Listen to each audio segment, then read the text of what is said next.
All right, let's see. And we're streaming all Okay. social media. Make sure you're recording too, Jen. Hi, everybody. Hi, Desiree. Hi, Shelly. Hi, Lizzie. Welcome. We're just going to give it a minute or two. Hi, everybody coming in. Everyone's coming in fast and furious now. Hello. This is Michelle from Champions for Our Children. I have a very special guest tonight. Armando's with us.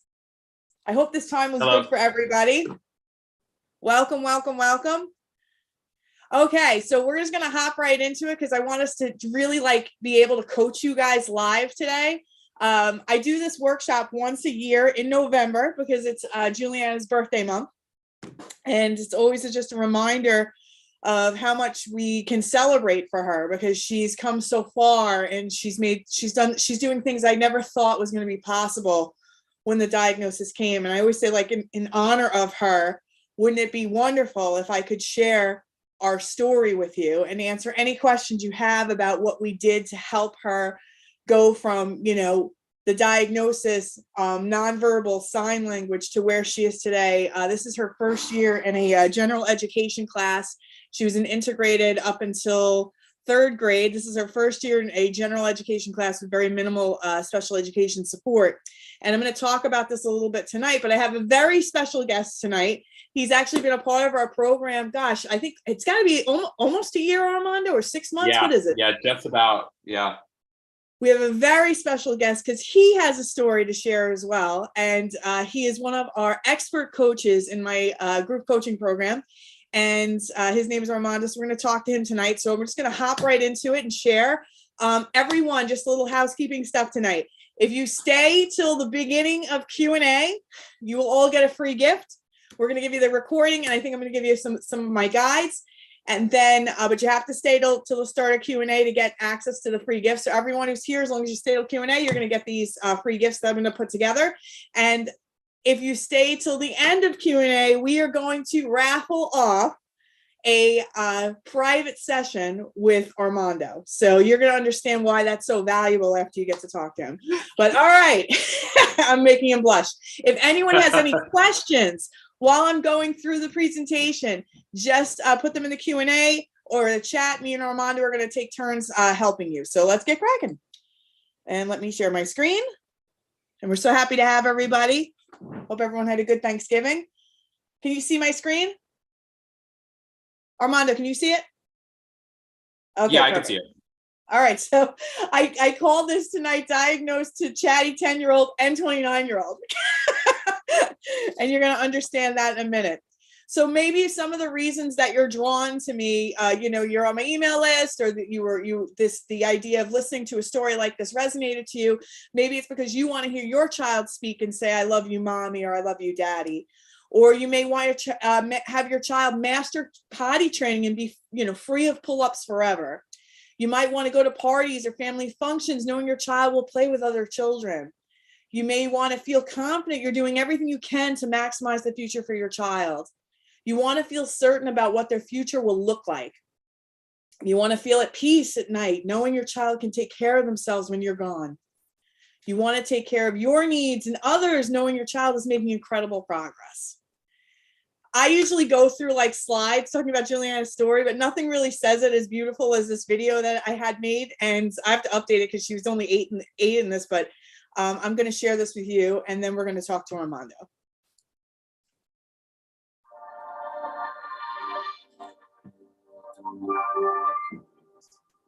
I remember when I got pregnant with my daughter, I felt so grateful and so blessed. And my life up until that point had been pretty rocky. I'd had a lot of bumps and bruises along the way. And I finally thought that I was turning a corner and God was blessing me with this beautiful gift of a child. And I just, yes, finally something was going in my way.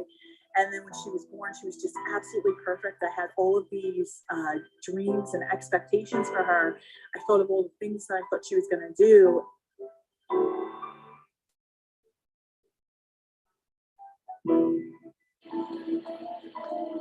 Yeah, good girl.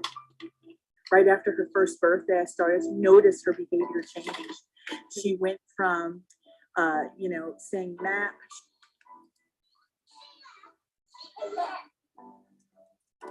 She was obsessed with Dora the Explorer, Mama, Dada. She was saying it all. Good girl, say meh. Good. Hit all of her milestones up until that point. She walked at 1. She was eating solid. She just, she looked really good. And then I just remember her, it felt almost overnight or very quickly where her demeanor just changed. She went from this super happy baby to crying and tantruming, just frustrated all the time. And I remember saying to my mom one day during one of these tantrums, like, where did my happy baby go? But I didn't think anything past it. I think I was kind of not ready to fathom that something could be off, even though maybe the telltale signs were there.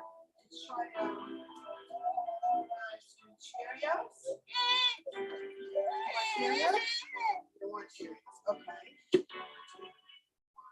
Dressed. Honey, you gotta get dressed. You gotta get dressed, honey. Come on, time to get dressed. She started to lose the words that she had gained. She wasn't saying mama anymore. She wasn't saying that. She just seemed really disconnected from us. Instead of playing with her toys, she would take them, dump them all out of her toy box, and just start twisting them around her hands aimlessly with no intended purpose.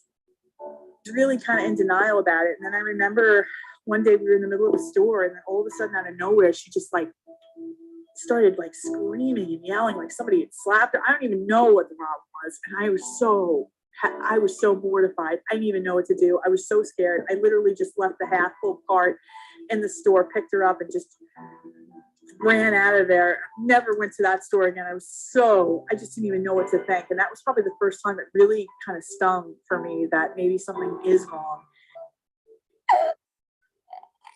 They diagnosed her. They didn't diagnose her right away. They said that she was too young for a diagnosis. I didn't even know what they meant when they said that. I was like, diagnosed for what? I just had no idea what they were talking about. And then they said, we'll come back in if you're not seeing progress. And I said, okay, And a couple months later, I'm watching these speech therapists play with her on the floor. I'm not seeing any progress, and felt like she was getting a little worse. And then we went for our 2-year-old wellness visit. And the doctor said that she was behind if she wasn't using 20 words with intent. And that was probably just the knife to my heart.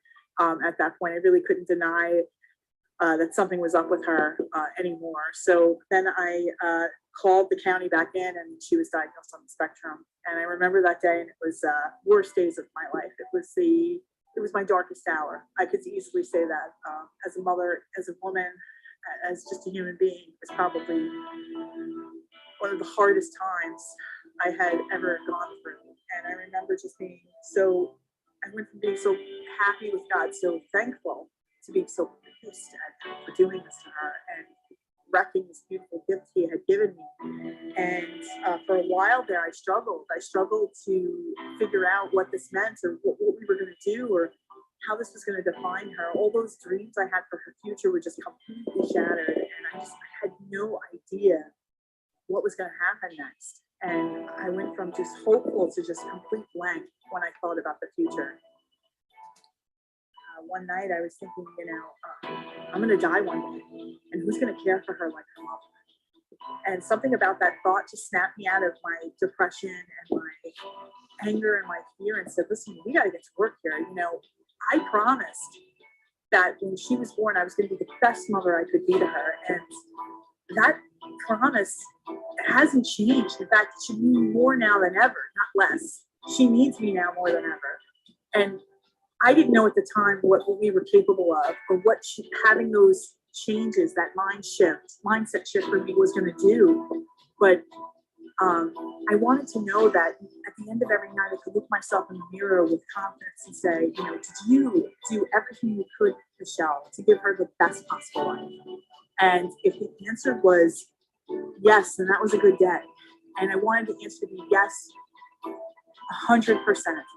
And no matter where the cards fell, I know I could leave this earth saying I gave her everything I had, no regrets. And as I've navigated this world with her and walked away that day after having that thought, I really just grabbed the bull by the horns. I became her fiercest advocate. I'm not a special education master's degree teacher. I never had any formal training in ABA, but I knew that I was going to learn whatever I needed to learn to be really strong for her. And Juliana lost all of her language. Some Cheerios? You want Cheerios? You don't want Cheerios. Okay. She was nonverbal when she was diagnosed. Show me what you want. Okay. You want something? We taught her sign language.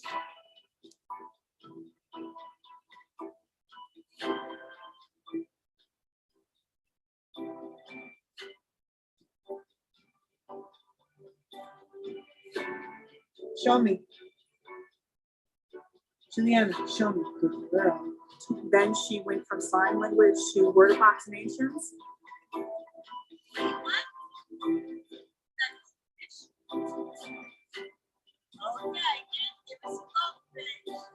Then she started to speak. Say I get it. She went from the most restrictive preschool environment. She was in a 614, most restrictive preschool, special education preschool Oh, we having a glitch. environment. Your name is. Good morning to you. Your name is. And how do you do? Hi, Juliana.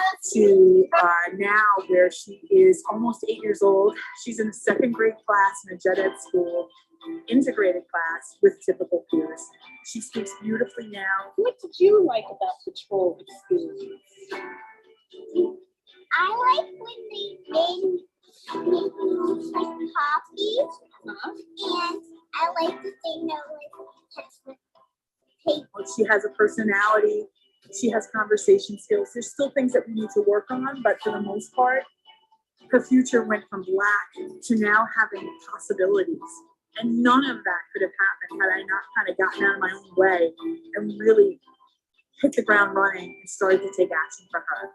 And I can't say that I can do that for every parent I coach, but what I can tell them is I will have them feeling like I did, looking myself in the mirror, you looking at yourself in the mirror and saying, I was everything I could be for her today. I have no regrets. And whatever happens, it happens. It's really for us as parents to know we fulfilled the duty that we promised when we had these children, which was to be the best versions of ourselves, to live, to raise these children. I've helped now hundreds of mothers, coach them one-on-one to do the same things I did, to help them to be strong, to help them to craft plans where we're seeing constant progress. This is what I want to do. I want to give you the chance that Juliana's had. I want to give you every opportunity to give your child that kind of Dear Juliana, today you are with a day full of happiness. Spent with friends. Many good memories to begin and great times. I hope you remember. Happy birthday, love, Jane. Okay. Every time I've watched it about 1,000 times. I must have watched it 1,000 times over the last 2 years. And every time I watch it, I get choked up because this was our story and this was us going through the motions. I had no idea that 10 would look like this. When the diagnosis came, I thought that because we all have this socially kind of conditioned belief of like autism looking like Rain Man. And when it came, even though the signs were totally there, we had signs, tons of signs, but when it actually came, I felt so blindsided. And I just kind of thought that her life was over. And I thought mine was too. And I could not stay there.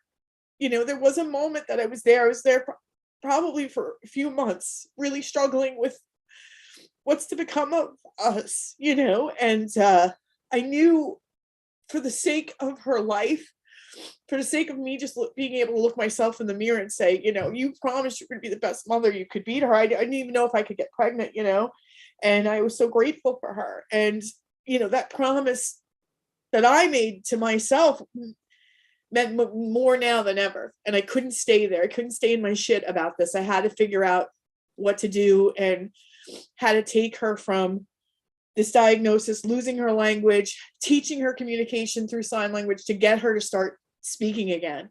And I'm happy to answer any questions on that, or any questions you specifically have, if wherever your child is on your journey, to help you in honor of Juliana and all the families that we've already helped in my program, to help you get where you want to get. So if you have any questions for me, for your children, I want you to raise your hand, or you can put a question in the Q&A. I want to talk to Armando now. So Juliana's journey is right there on video. It was 2 to 8, but it's really 2 to 10 because you just turned 10 this year. Armando is 29 years old. He's one of the coaches in the Champions for Our Children program, which is a masterclass and 90-day group coaching program that I run for parents of children with autism. And Armando is what we like to call in the program a trifecta because he's surrounded by women, so he's the only male. He's a BCBA, which is also very, we don't see many BCBAs in the world, or behaviorists in the world that are male. And Armando has autism, and he did not speak until the age of 7. And I've invited him tonight because I want him to share with you his story. And one of the things I think is so amazing, Armando came into my life at a time that was like, it was just interesting, because I up until probably Juliana was the age of 5 or 6, I thought I could cure her autism. And, you know, it served me well up until a point to believe that, because I was willing to do things and try things and fail. We failed so many more times than we did win. Then something happened. I remember thinking, okay, I think that was not right. I don't think that belief was really accurate. I think this is going to be a part of our lives forever. And I took a step back, definitely like had to catch my breath with that. And I said, okay, all right, you know what? What if we look how much progress she's already made, Michelle? You know, what if she could have autism and live an amazing life? And then my brain went out there to seek that. And I swear to God, I found Armando within a couple of months of starting to think differently about that. And so he is here, and I want him to share his story, because I only have an autism story up until the age of 10. Every year I'll have more and more to share with you. But Armando's here. He is 29 years old. He got a college degree. He got a master's in ABA. He is a BCBA, even though he never had the opportunity to have this when he was a child, and he just got married. So yes. Welcome, Armando. I want you to tell us all about you, all about your story, everything. Thank you so much. It's an absolute pleasure to be here. And yeah, no, I've been with you now for just about a year, and it's been an incredible journey, and the amount of parents that we've been able to help together is just tremendous. To what Michelle was saying, yes, I was diagnosed very early on. I always like to say that doctors told my mother that I might as well learn sign language, because I'm never going to be able to speak. And if that's the case, I wouldn't be speaking like this right now. And at the time, I was born in the early 90s. I was diagnosed in the mid 90s. And during this time, it wasn't really an expectation that people with autism would succeed. Just like Michelle was saying, is that it wasn't something that people really thought was going to happen, nor was there a lot of information about. Except my mother didn't accept what was seen on television or movies or what the doctor said. And she decided to do something about it.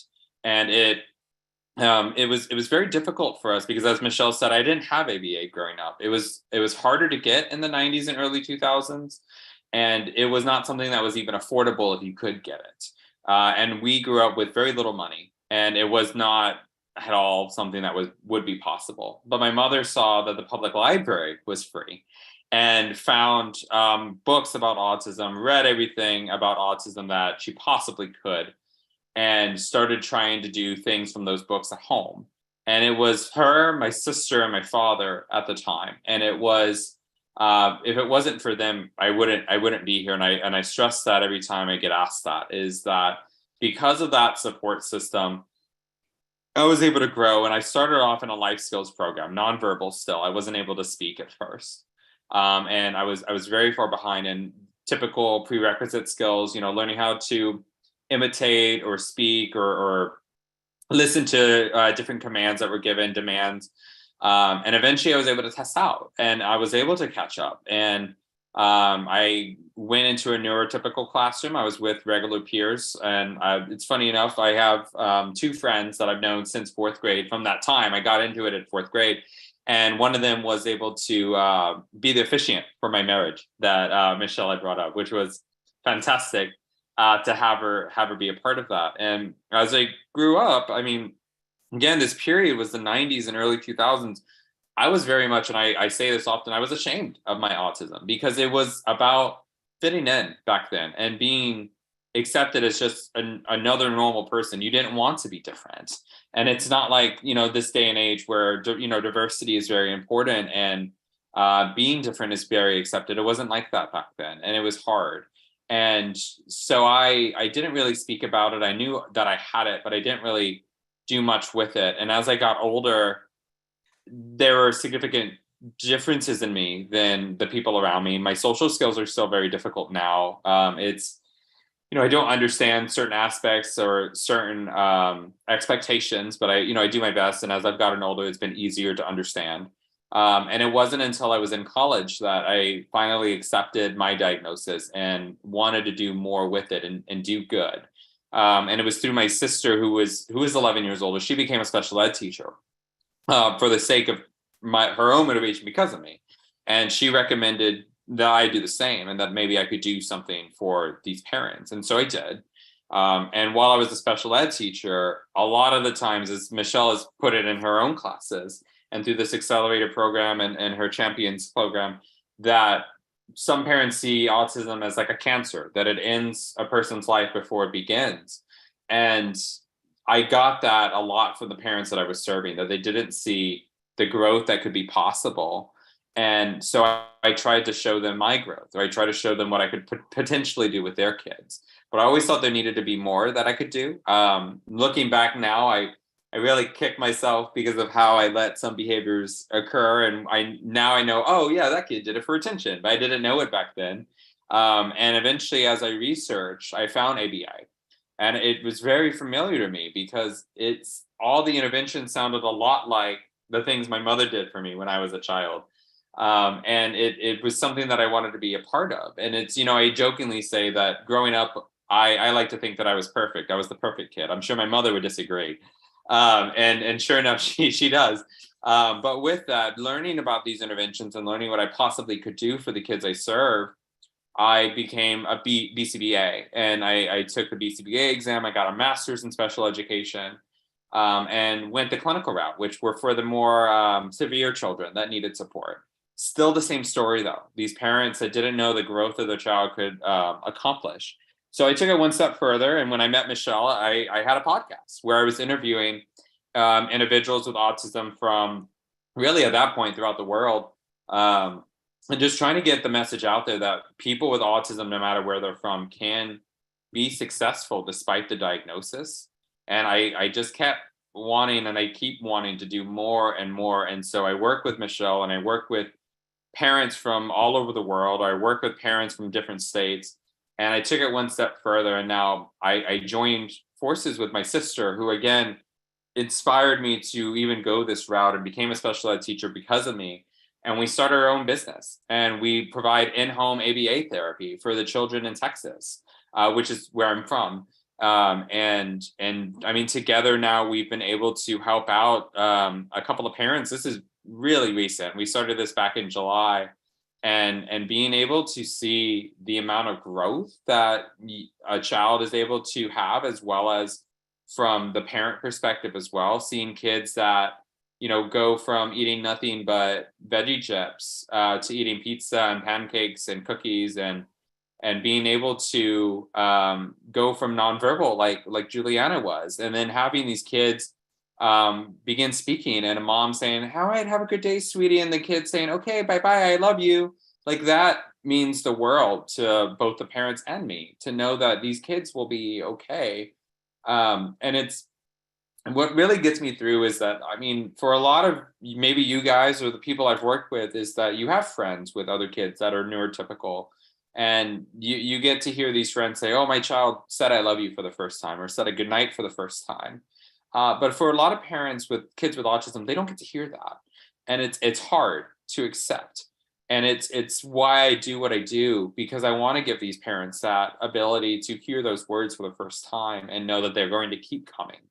And it's through the incredible work that Michelle has done, as well as this partnership, that I've been so honored to work with as many parents as I have, and I continue to work with them, because I know how important it is to see so much success in each of you that are here. So I truly do thank each of you for coming tonight.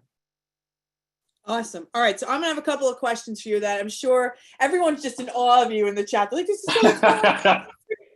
So, because I want them to understand what it looked like, what your autism looked like. So before you were verbal, how did you get your wants and needs met?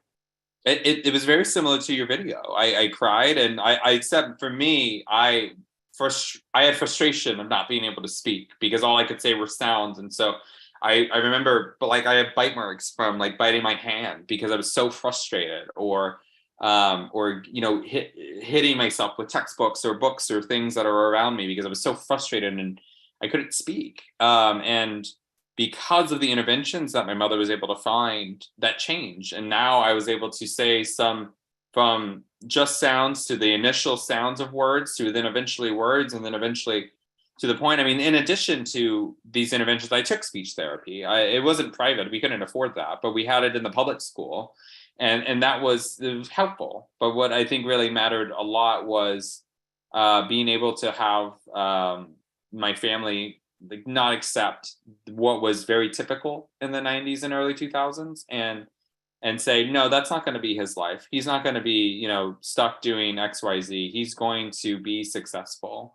And everyone has a different definition for success, and that's great. It's, for my family, it was allowing me to be as independent as possible, but also know that I had them as a support system in case I fell when I tried doing things myself.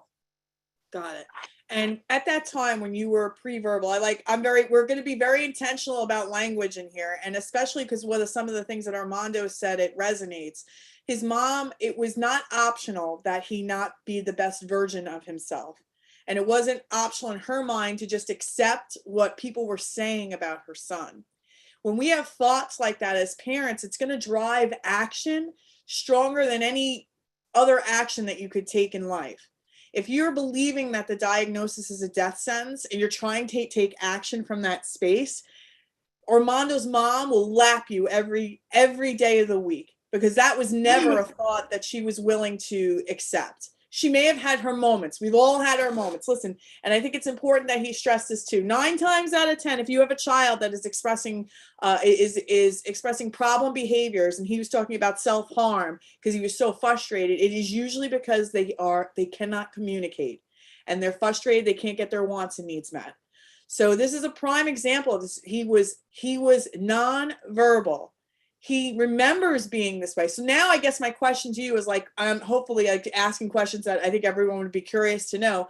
If you have a pre-verbal child, do you remember not being able to speak? Do you remember what thoughts you had, when you couldn't? I don't know how to put it. I do remember, and I'm trying to figure out the best way for people to understand the feeling of it. And it's like the feeling of static, I guess. It's just it's just like going crazy. It's just because and the way I explain it to the parents is imagine if somebody took away your voice, but still expected you to answer them and expected you to answer appropriately. It's so incredibly frustrating because it's just not at that time possible, right? And another example I give is you go to a foreign country and you don't know the language, and there's no version of the language you understand there, but you still have to get around, right? It's very, very difficult. But then I also, because I try to give a hope to the parents I have also, but it's also not impossible, right? Yeah. It allows, eventually you start picking up words or sounds or different kinds of etiquettes of that certain place. In the same way with my diagnosis, as well as my ability to speak, is that although I didn't initially start out with speaking, it was my mother's intention or my family's intention to have me learn what was an acceptable way of communicating. So rather than just allowing me to cry, push, pull, or different things like that, stepping in and saying, this is the appropriate way of doing things. This is how we say, ball or food or eat or things like that. And having then an expectation of what is needed to be successful allowed me to pick that up and understand, okay, this is how I do well in these certain situations. It's very similar to like putting on that BCBA side of things. It's very similar to what they, tell these parents, and what you guys started with Juliana was the sign language of starting out that way and saying, this is an appropriate way. And then you move into, hey, yes, you've mastered sign language, but I need you to start speaking. So let's focus more on the sounds of the words instead of the sign language, and doing things like that. So, I mean, to answer the original question, I do remember being nonverbal. I remember the frustration, but I also remember the amount of work that my family did. And I mean, some things I didn't understand at my age, where it was my family would always go into our kitchen. And I remember they would go in there, and it was night. I was supposed to be sleeping. I didn't.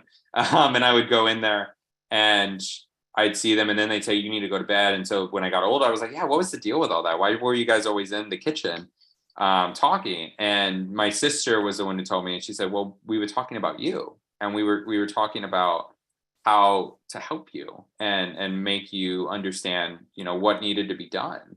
And it's just stuff like that kind of resonates, and you're just like, wow, like my family loved me. And that's a really good feeling. Okay, and I want to make it super clear to everybody. So you could not communicate vocally, but did you understand everything they were saying? Yeah, I understood what was occurring. I just couldn't respond. And I understood that there was some expectation of me to respond in such a way. I just didn't know the way. It's kind of like you're given I'm hoping to give examples so people understand. It's kind of like you're given an assignment, but you're not told the instructions on how to complete the assignment, but you're still expected to complete it. That's something that I would say is a similar experience. Okay, and then another thing I wanted to just kind of bring up too. So you were taught, I call it a bridge form of communication, right? You have the thoughts, and then you have vocal language. And what we try to do for children that are pre-verbal in the program is that we kind of create a bridge for them. So that kind of makes it easier to have their wants and needs met in a bridge form of communication. This could be sign language, a picture exchange system, or like a communication device like an iPad. So for you back then, your parents did some form of sign language? Yeah, I mean, it was attempted in the sense that I was told like, oh, certain words mean this, but the priority was more on me speaking, because it was, well, if he can make sounds to communicate, like he sees a train or a bug or something like that, why is he not able to say certain words that we give him, right? And so it then became a research tool for my mother to look up, but also getting everyone on the same page, because at that time, my father was not very accepting that I had this diagnosis. It was more of, and maybe it was a cultural thing, or maybe it was just the denial aspect, but it was, no, he'll grow out of it. No, he'll be like everyone else. And my mother finally had to sit him down, and she told me this and was like, he's not going to get out of this. Unless we help him, he is not going to get out of this. And I mean, finally, he got on board with it. Now, did he treat me any differently? No, I don't think so. He's passed away now, but he, if I did something stupid, then he was punishing me like any other kid in that situation. And that was just, his way. Or he would be, if I, didn't know how to do something, he was right there to teach me. He taught me how to, work on cars or work on plumbing issues, or he was a very handy man like that. And treating me just like any other kid in that sense meant the world to me, to be just like everyone else, but at the same time being given the support I truly needed to be who I am today. Amazing. So, you said your mom went to the library. She tried a lot of things, right? Yeah. Based on everything you were ever exposed to, because you didn't even leave life skills classes until till fourth grade. Is that right? Was the first year you did? It was like fourth. So I got out of life skills around first grade, but then I was in a what like Juliana was in, one of those together classes where some Yeah. special ed, some that. But then after that, in fourth grade, I was in just a typical class because, funny enough, going from life skills in Texas, we have gifted and talented. So then I was labeled gifted and talented. So, Wow. so then they put me in the gifted and talented class after that, which was, very funny. That is amazing. All right. So Yeah. out of everything that you were exposed to, you went from, you've had problem behaviors, you were self-harming, you were getting aggressive, you throw tantrums, you were nonverbal, you finally learned to speak, and now you're this happily married a teacher with a master's degree in ABA. Out of everything that you were exposed to, what was the most defining thing that helped you to be the person that you are today?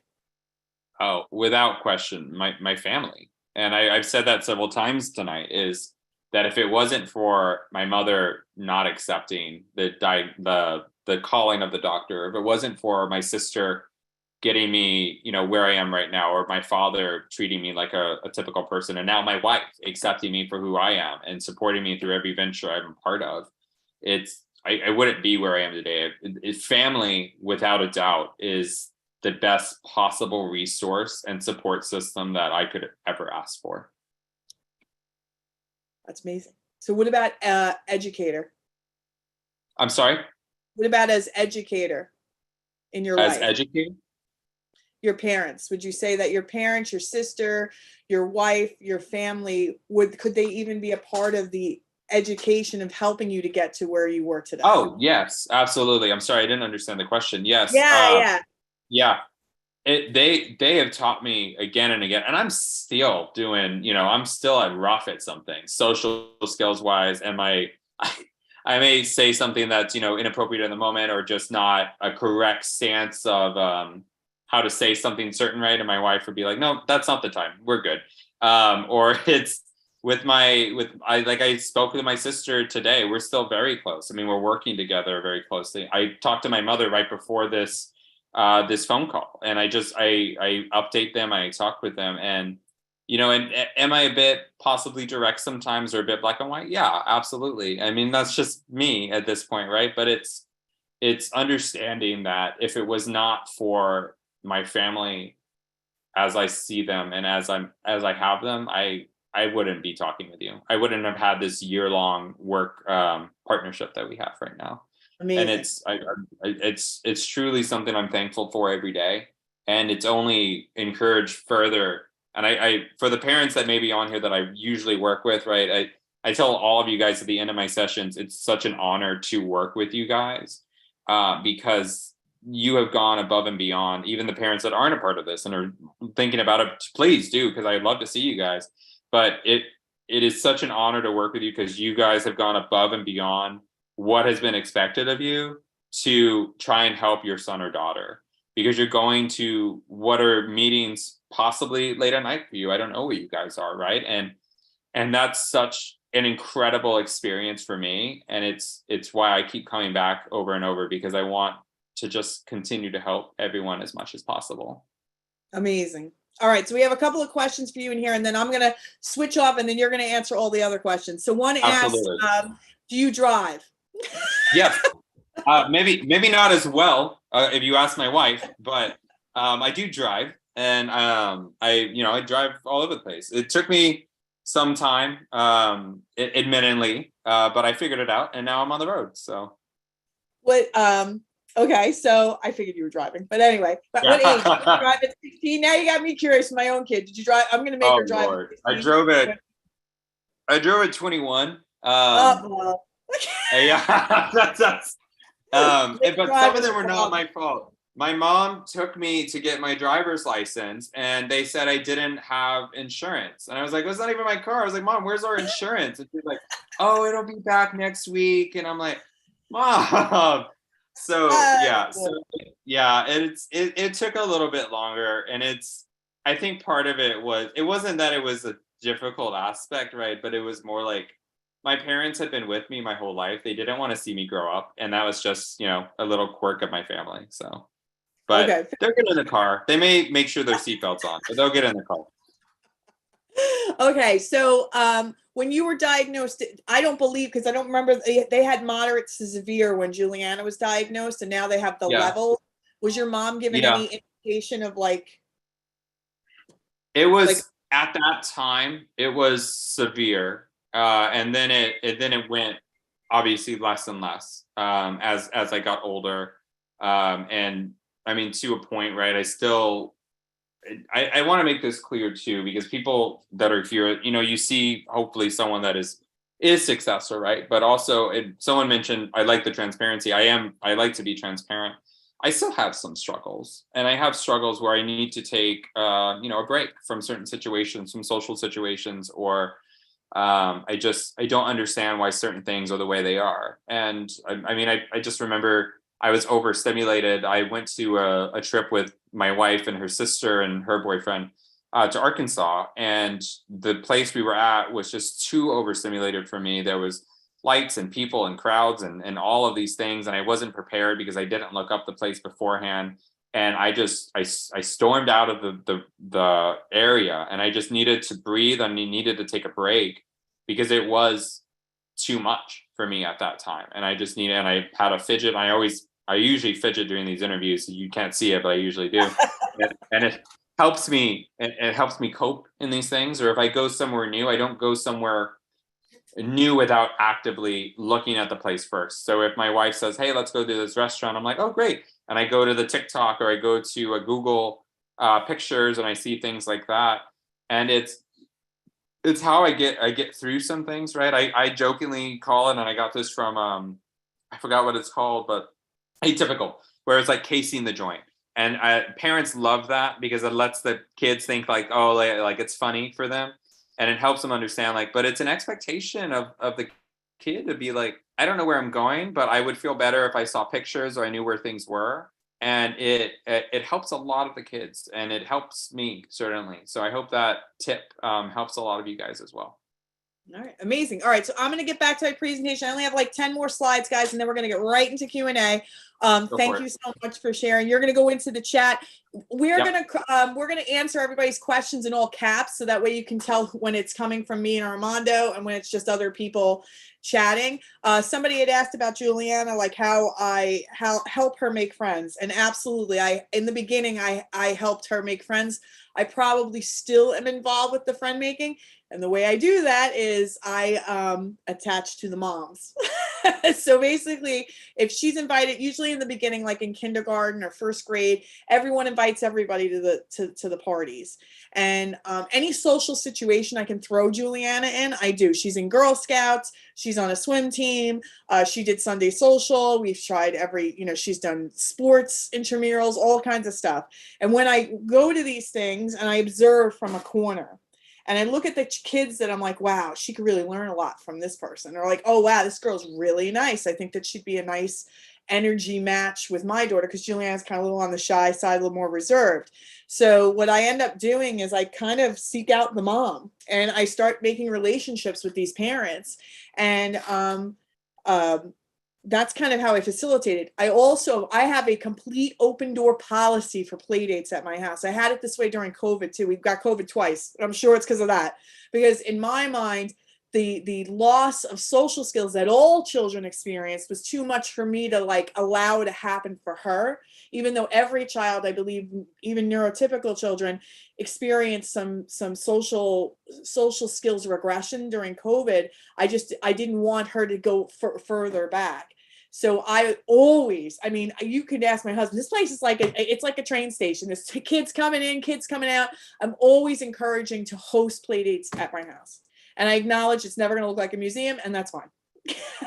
Okay, so let me get right back to presenting. Armando's going to answer questions in any written questions, and then we're going to coach some people on the actual. Let me just do this on the actual. We're going to bring you up to talk. Okay, one of the things I want to talk about today, and I'm sure Armando would agree, this is pretty much the foundation of what we do in my group coaching program, and this is what I call the big three. These are the three skills I believe every child on the spectrum, no matter how severe their autism presents, needs to have a chance at an independent life.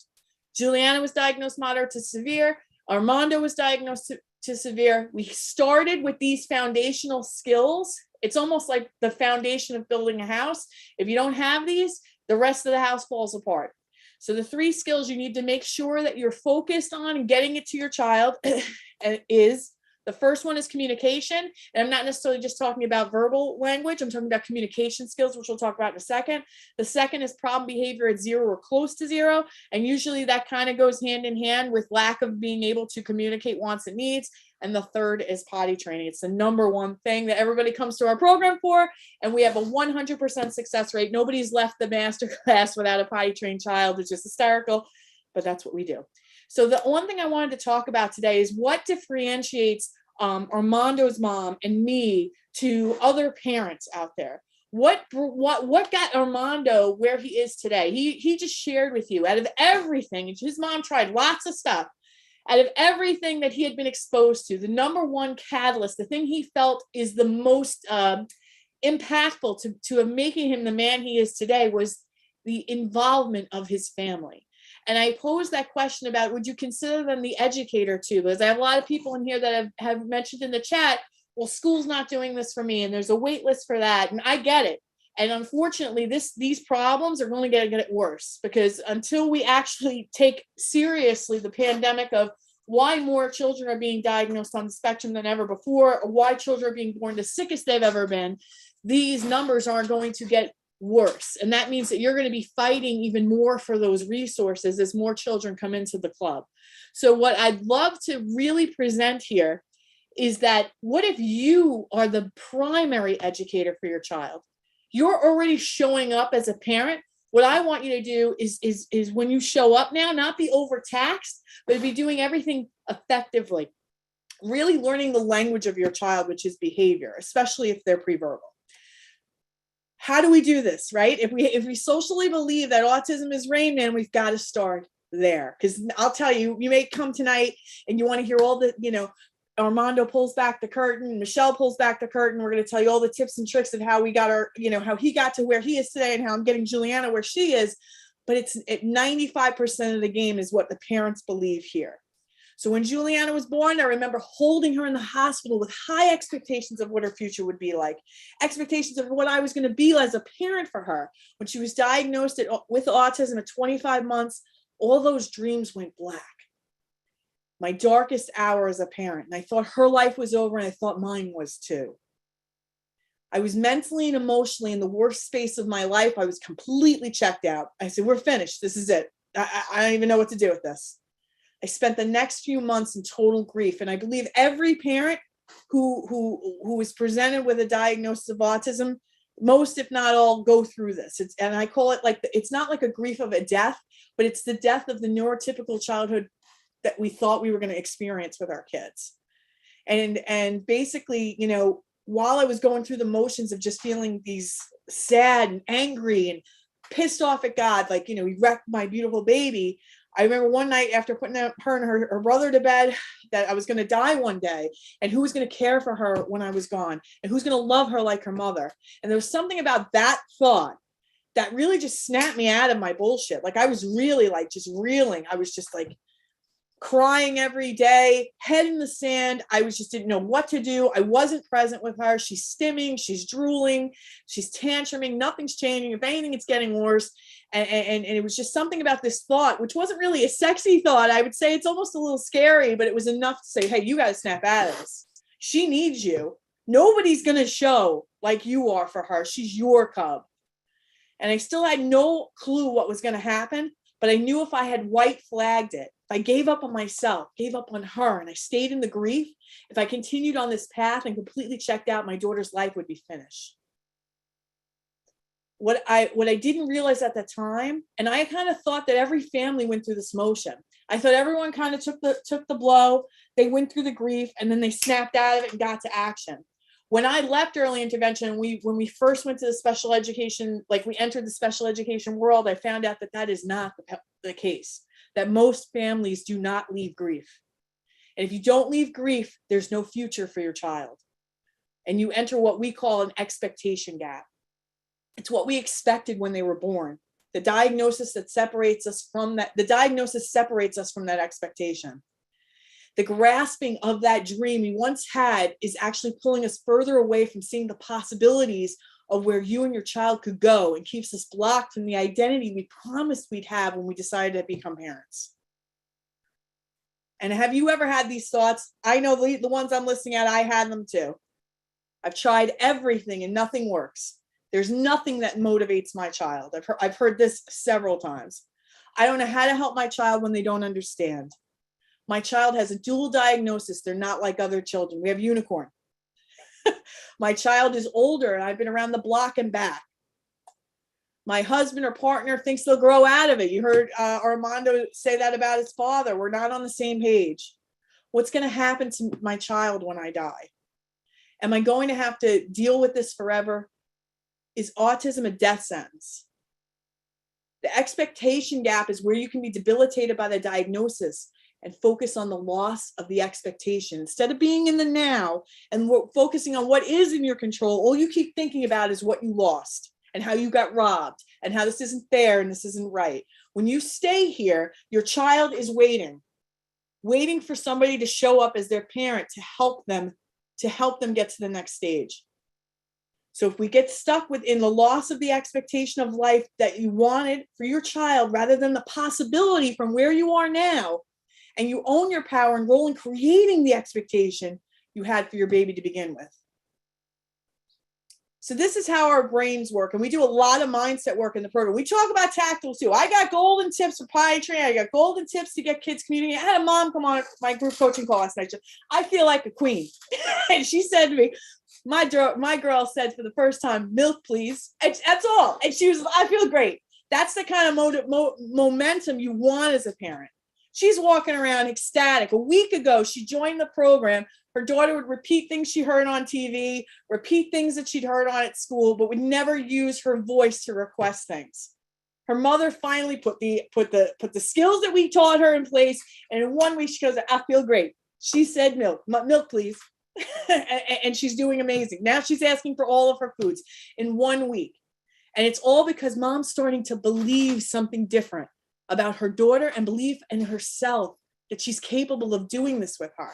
And you have the power to change your child's future and results with the way you believe. And you start here. It starts with your beliefs and what you're thinking and pulling yourself out of that expectation gap. Your thoughts about yourself and your child are creating your feelings.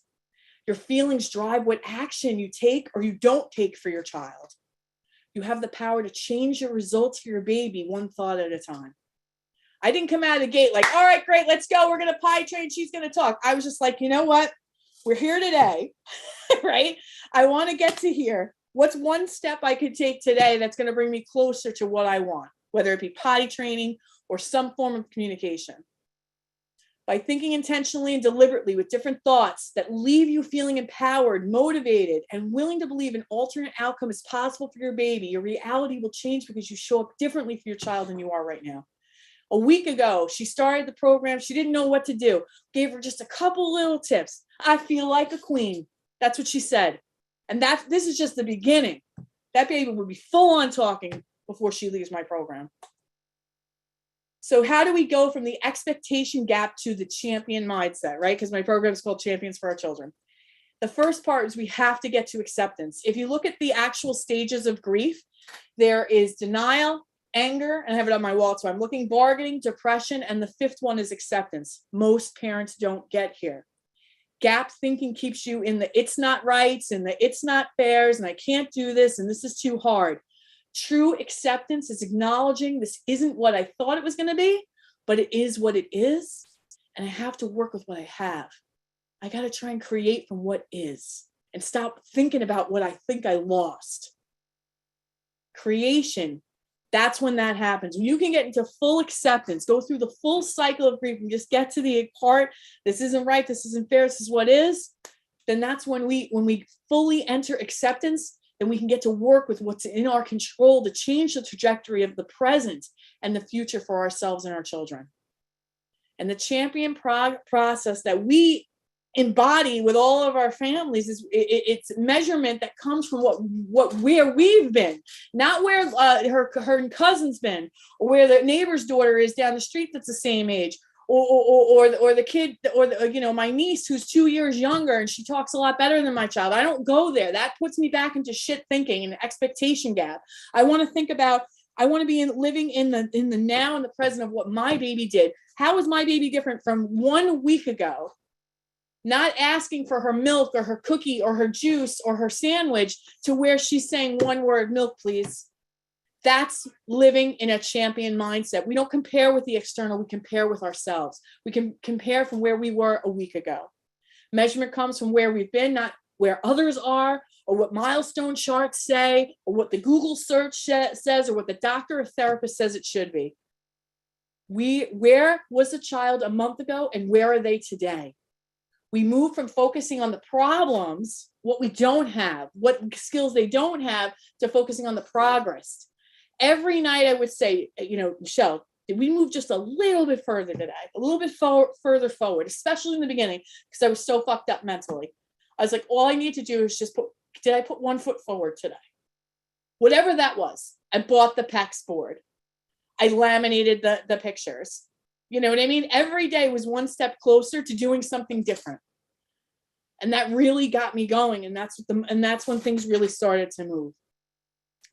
Another big thing I do is I celebrate everything. We're like dancing in this program at every win we have, big and small. I danced when she made sounds, even if she didn't mean to, she's just vocal stimming. I danced for a few drops of pee in the toilet. We celebrated vocal stimming. Every win was one step closer than the day before. And that's how we embrace this. And that's what really moved her forward. And here I want to just share the power of thoughts and how I always say the mind, this isn't my quote, by the way, the mind is like a furnace. It could either warm your house or burn it down. And we have to start here. It's not the tactical, and we've got plenty of that for you, but we have to start here and start thinking like, I'm willing to believe a different thing. I'm willing to believe something else is possible. Or I'm willing to believe that what I've thought all this time could be wrong. So here's an example with potty training. And the fact is, child's not potty trained, they're wearing a pull-up. A thought I might have about this is never going to happen. They don't understand when they're wet. And the emotion that makes me feel is helpless, defeated. The action I take is half-assed at best. I quit and put the pull-up on after a few accidents. And the result I get is I don't have a potty trained child. I've got the same thing I started with. The champion parent thinking is a little bit different. The fact is still the same, right? So that we're dealing with the same exact circumstance. I have a child that's not potty trained and wearing pull-ups. I'll tell you exactly what I thought with Juliana. I'm like, potty training in my house is not like an optional thing. All right. I'm not changing shit in piss diapers till she's 12 or 22. That's not happening. She's going to get out of the diapers just like when she's supposed to get out of diapers, whether it was autism or not. That was what I had in my head. And I said, and that's exactly what the thought I was thinking. Potty training's not optional. This is a necessary skill set for my child to learn. The emotion that gave me thinking that was, I was motivated. I was determined. The action I took is I went all in. I believed in the process. I made a lot of mistakes. She had a lot of accidents, but I look at other success stories. I looked at what people were doing, and then I try it with her. I try different reinforcements. I believed in her. I believed in myself. I was committed. I expected the accidents and I didn't quit. And she was potty trained. So building new beliefs on purpose by challenging those default beliefs, that's the key here. And the old default belief, that's what I used to believe, and I'm working on unbelieving it. And that's the problem, especially with some of the parents I work with have older children. We've gotten into this habit of just like, it's almost like the belief starts to turn to cement, and it gets very hard to crack through. But I'm very determined. If you come with me with just a little bit of hope, I'm ready to hit that bullshit with a sledgehammer and show you that your child's capable of way more than you think. And these are the ways that we want to start thinking differently. If you have that thought, like my child's 10 years old and they're never going to learn. I want to believe something different. I'm willing to believe something different. I could be wrong about what I'm thinking here. And I'm open to believing that maybe Michelle's right. And maybe my child is smart enough and they are capable and they could do this. And I just wanted to share this. I'm going to go fast forward through it, but I want to show you what this kind of thinking that I'm sharing with you created for Juliana. And I was able to put this kind of together. It's a real like snapshot of her going from complete nonverbal to language. And I'm so shocked. I had so many different spots this. I'm going to fast forward through it so we can kind of just get through it quick, but just so you can get a general understanding. Show me what you want. Okay. You want something to eat? Do you Cheerios? So this is her just crying. I'm pulling everything out of the pantry to see what she wanted. Have no idea. Crying the whole time, tantruming. And then this was us teaching her sign language. Originally, we started with PECs. And this is when the mindset stuff is so crucial because nobody knows your baby better than you. Her stim was she used to take everything in her hands and just start twisting it and drooling on it. And she would take the PECs cards, and that's what we started with PECs because that's what the therapist said. And we took them and she started twisting in her hands. I'm like, she's never going to get this. She keeps taking them and she keeps twisting her hands. I'm like, let's do sign language. Let's try that instead. And at first I was like, great, she's going to sign, but she's never going to speak. Why would she ever speak? She signs. And there's something about this building out this bridge that allows that voice to come out. And that's what happened with her. And it's fired neural pathways that were dormant in her head. It really just fired everything on all cylinders. When she mastered sign language, I was shocked because first she understood everything I said. And second, she learned 10 signs in a week because I was committed. I told everybody, nobody gives her anything unless she gives you a sign. And then that's when things really took off. That was my like, oh, wow, you know what? No more fucking around. She's capable. Let's go. This was us teaching Show her. me. Show me. Juliana, show me. Good girl. After sign language became intentional sounds, which we call word approximation. She couldn't say goldfish. She couldn't even say fish. Juliana, She do could you make wanna the watch sound Sophia the of First? for fish. This is her using Do you wanna watch prompting for a vocal Dora the response. Explorer? I knew what she wanted, but I was deliberately going through the things that she you didn't wanna want, so she'd have to engage Bubble with me. guppies? And you could still Okay. see she's still drooling, Do you she's wanna still watch Team Moomy stimming and Goomy? twisting things in her hands, but she's starting to come back to me. She was in her own island, and now she's starting to come and live on mine. Good girl. That's my number. So you can hear she's trying to intentionally say the word three, Line 3. and 4 sounds like There's 4, 3. but it's coming. And you can tell, you can look at her age. You can see that she is. Yeah. This is happening fast now. I don't have timestamps on this, but now it's happening rapidly. What Where number? it kind of took her from here to, I'm just going to fast forward us. This is the next thing that started happening. She was clearly vocal stimming things that she heard at school. And I called the teacher. I said, she's saying all the kids' names in classes, and she's saying a color behind it. What is this? And she's like, oh, at circle time, I have them sit on these little colored dots. And I say their name and I tell them what colored dot to sit on. And she was stimming on that night. I was excited. I was excited about vocal stems. I was like, say cupcake. oh my gosh, this is amazing because now Like the she's sound. I can understand what she's saying, even though it wasn't Good functional. job, I was excited. These were small wins or Say, big I wins. did it. I call them big wins, but I celebrated the shit out of all of this and got so excited. I was like, oh my God, this is so great. Oh my God, this is so great. Oh, look, she just repeated what I said. Oh my gosh, it's so great. And this is the kind of thinking that really catapulted her and really got the progress just moving fast for her. So I'm not going to keep going with this, but you get the general idea of what happened. After this, it was more of the, she'd repeat what I'd say, and then I'd start with holding things and saying, now it's not enough to do the signs, you have to tell me what you want. So we go over this in depth in the program, but basically what we do is we kind of go through the stages of this and we support you along the way. I did this myself. I got taught by her therapist, but I did it. But you can't expect, and I saw this in here too, with like wait on wait lists and for school, nobody's going to be vested in helping your child build this better than you. Even in Armando said that nobody invested in his growth better than his family. So it has to be you. And I want to talk about where you might be right now. And this is called what we call the trifecta of suffering, or gap thinking. It's a disbelief in myself as a parent that I'm not able to help my child. Listen, I know shit about special ed. I didn't even know I didn't even know really what autism was, other than Rain Man. That's all I knew. I taught her these things. I teach parents like you based off the experience of raising my own daughter. You may have disbelief in your child because of the thoughts about the diagnosis. Look at Armando. Look at Juliana. If anything is possible, why? They're not unicorns. Although she loves unicorns, she'd love to think of herself as a unicorn. They're not unicorns. Who's to say that this isn't possible for your child? You've got to believe it first. And then you may have a disbelief that anything could make a difference. How are you showing up as the parent you promised to be when they knew this baby was coming, or you're holding this baby in your hand, if that's really what you believe? And this is what I call the trifecta of suffering, or gap thinking. As a parent, I don't know how to help them. I'm not equipped for this. In your child, they don't understand. They'll never get this. In any process, manual, or program, yeah, right, this isn't going to work. This isn't going to work. Too good to be true. My child's too severe. My child's too old. My child's too whatever. And this is a resultless recipe for you and your child. And it's what's holding you and your baby back.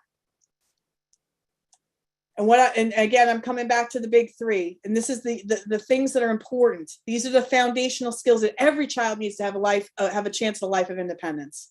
And you may be thinking to yourself, maybe I could do this by myself. And that, when you leave today, you could take this recording and would you do it alone? Maybe. But what would it be like to do this with a team of experts to help you every step of the way, to guide you to guaranteed results? Because we guaranteed results in my program.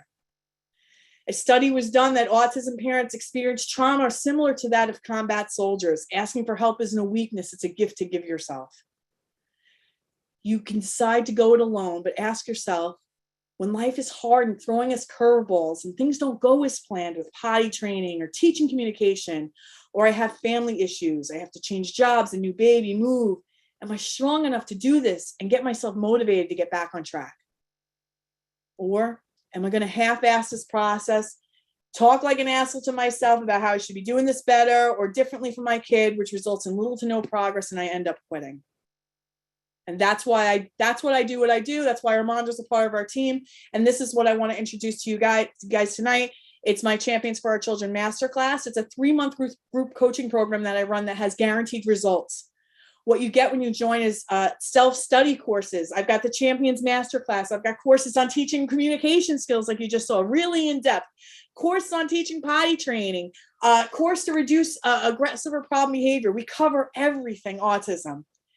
You get 3 weekly live group coaching calls, and you learn from the expert. 1 call is with me. 1 call is a mindset coach, because we believe a lot of our drama is here that's stopping us from having this progress for our children. And a 3rd one is with our handsome Armando, or one of our other BCBAs. We rotate, but he's a big part of our program. You're going to get to be able to speak to him on a weekly basis. And this is everybody. This is my whole team. In addition to that, there's specialist calls we have. We have a registered dietitian you can speak to once a month. I believe there's a connection between gut health and cognitive abilities for some of our children on the spectrum. She's going to help get that right for you if you're struggling. I love that stuff. And we also have a speech language pathologist that has a strong emphasis on literacy and helping and has tons of experience with children on the spectrum. In addition to that, there's a private Facebook community. So in between calls, if you need help with a strategy that somebody suggested, you're in this community with like-minded parents like you. You get to have that camaraderie, but you can also tag a coach, and we'll answer the questions in between calls. And you're going to get your weekly newsletters and lifetime access to the recordings, lifetime access to the self-study course. So you're getting the education. We're going to get you all about you, get you right for you and your child. You're going to get this coaching weekly, at least 3 to 4 group coaching calls a week. We can answer every question. You come into a Zoom room like this, but it's actually a call. Everyone can see each other. Everyone takes turns, and you get to listen to other people like, oh yeah, that affects me too. And this is my team. There's the mindset coach. These are our BCBAs, and Armando is one of them. And then we have our speech language pathologist and our dietitian. This is our community. This is one of the biggest things I love about us is that you're not alone anymore. You're with you're not only not alone anymore, but you're with parents that are forward thinking like you that want to help their babies. And in our group, it's 24/7 support. Support is my North Star. I'm checking that group every day. If anyone needs questions, you have support, I'm here for you. Every child on the spectrum is unique, and your program should be flexible and bend enough to meet the uniqueness with personalized strategies. And learn that potty training is 100% possible, that your child doesn't need to be verbal or mildly autistic. I want you to feel confident as a parent like you were before the diagnosis came, because you'll be fluent in your child's language now. You'll start to reconnect with your child in a deeper way, because communication is finally in place. We're going to get to the root level of your child's problem behaviors and treat it, not just treat the symptom. We're going to figure out the cause of these tantrums so the behaviors happen minimally, if not anymore. We're going to teach you how to live your life again, how to show up in an IEP meeting. If somebody wrote that in that, can you guys help with IEP meetings? Fuck yes, we can. That's I'm an IEP queen. Holiday parties, plan a vacation, be a family, go food shopping, eat at a restaurant. We're going to help you do all of that stuff. When life happens, we're going to help you to get back on track. If a regression happens, we're going to tell you exactly how to handle it. We're going to learn from trial and error rather than quitting on our kids. The only true fail of an autism parent is quitting. That is the only fail. We're going to teach you how to build that champion mindset so you no longer have to worry about autism every minute of every day, and you'll get your independence back too. And we guarantee results in this program. So for tonight only, if you book a call, Jen's going to put a link in the chat, and we want to invite you to join us on a complimentary consultation call. And this is kind of just to hear where you're at and kind of give you a head start on like, all right, this is what I would do if it was my baby, and see if maybe we'd be a good fit to work together. And if you book that call tonight, it has to be tonight by midnight Pacific Standard Time. You have to book the call. It doesn't have to happen tonight. The calls will happen tomorrow or Friday or maybe even Monday.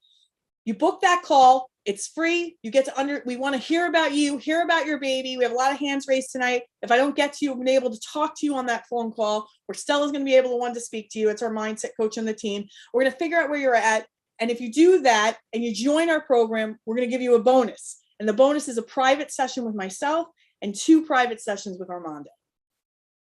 For tonight only. So Jen's going to put that link to book your call. It's a complimentary consult call, no pressure. We just want to hear where you're at, tell you more about this program, see if it'll be a good fit for both of us to work together. For tonight only. Book your complimentary consultation call now, and all bonuses go away tonight at midnight. So even if you do join, if you came in a week later or 2 weeks down the road and you decide then we're not offering this bonus is just for the people who book their calls tonight and do decide to join our program. Click the link in the chat box. Jen's going to keep putting it up for you. Book that complimentary call. Find out what this is about. You feel the energy of myself and Armando. I feel it here. I want to help all babies have the lives that Armando and Juliana are going to live. And if you're thinking, I don't know if it's a good time, there'll never be a perfect time, especially if you believe you don't have the time. You just have to have the willingness to work with us to create it. We're going to help you with this. It's the worst feeling if you feel like your time is full up and nothing's left for the things you want for yourself. If you don't have time now, it takes even longer to get these skills for your baby on your own. If you're thinking, can I afford to spend money on this? What is it costing you now not to get your baby the big 3? What is it costing in diapers and wipes, your time, your mental health? What's it costing your family? What educational opportunities is your child missing out on? What is this costing them? And can you afford to pay this price any longer? If you're thinking, I failed so many times, how will this be different? You already know you aren't doing it. So this is the worst that it's going to get. But getting started is the only way to actually get closer to getting what you want. I want you to live in the gain. I don't want you to live with all the mistakes in the past. I want you to look at what can get me moving forward now. What's going to help and support me to do that for my baby? Sitting in I don't know or asking shitty questions with no answers keeps you stuck, and it's the reason why you should join us. Indecision is keeping you second guessing and losing precious time that you could be making progress. Indecision is fucking gap thinking. Oh, should I? I don't know if I should do the call. Should I do the call? I want you to do the call because I think it's going to be so helpful just to make a decision. Find out if this is something that would be helpful for you. Nothing comes from an I don't know or bullshit questions. You can't answer. Just decide. Decide you're not ready and won't do the work, or decide you're nervous but willing to go for it. Give yourself the gift of the decision. Honor yourself and your child right now, whether you work with me or not, with the gift of a decision. This is the first step forward. You make the decision. This sounds great for me. This doesn't sound good for me. What else can I be trying? And it moves you again for closer to what you want. If this is dominating your day and night, thinking about autism, wondering what's going to happen to your child, if there's something that in you identifies with what we've been teaching you tonight, and it makes sense, take the leap of faith and join us, book this call, find out more about our program. Saying yes will have you and your baby moving forward today. You'll feel like a queen, like my mom on the call last night. And remember, for today only, we're going to be doing this. Book the call, join us, and I'm excited. So let's get to really quickly. I just want to share this because I want to get a quick pee break in, and then we're going to go right to Q&A. Anybody wants their questions answered, raise your hand. I'm going to share this real quick. Bear with me here. And let's go. Would you recommend our program to any moms or dads that are going through this right now? Absolutely. Hands down, of everything we've done, any book, this has been the best thing. This was the most support and all the way around. Absolutely. I have already to a couple people. For me, it's just the support that you're offering. So yeah, I would definitely refer anyone to this with you guys, giving me all the tools and confidence and everything. Now I'm like, oh, I can do it. I can do everything. Like, I can do this. Yes, definitely. You guys need to do this program. It'll change you guys and your child's life tremendously. 100%. I do recommend it because all weeks when I come here for any of the calls, you learn something new. I would definitely suggest to go through this program for at least first 4 to 6 months. Talking to Michelle, a parent who's been there, it feels like a space where you can learn a lot and grow and keep learning. So I definitely encourage you to participate in the program. It has been a blessing for me.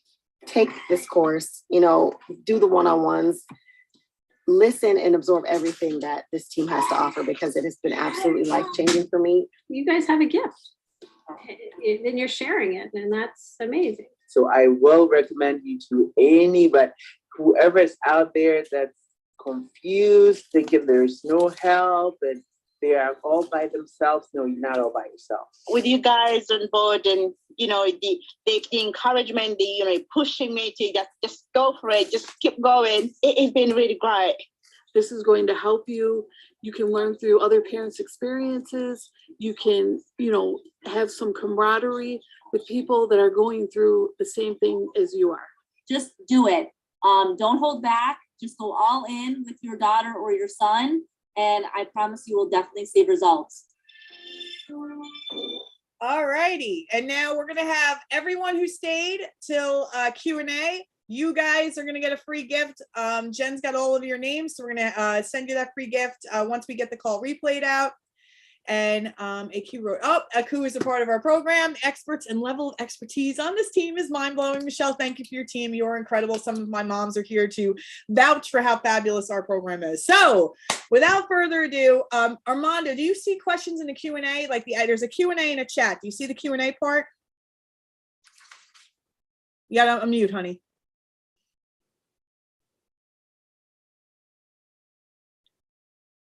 All right. You want me to read them? Yeah, no, I want you to answer them, and I'm going to take the first person. Josephine, you're going to go first. We're going to promote you to panelist. Can't wait to talk to everybody, or how many we can get done. And if you stay till the end of this, we're going to do a wheel of names, and you're going to have a 30-minute session with Armando. One of you guys is going to win a 30-minute session with Armando. Hi, Josephine. Are you there? Oh, my camera's off. Just kidding. Can you hear me? Yes. Hi, Josephine. How are you? Welcome. Hi, I'm good. Can you hear me? Yes, I can hear you. Yeah. My concern is that my son, he was diagnosed. It's just like Juliana, your daughter. Yeah, everything went fast for him. He was able to count 1 to 10 at 11 months, calling mommy, daddy. During the pandemic, he was even reading with his brothers on the computer. So I noticed it was much more of the TV.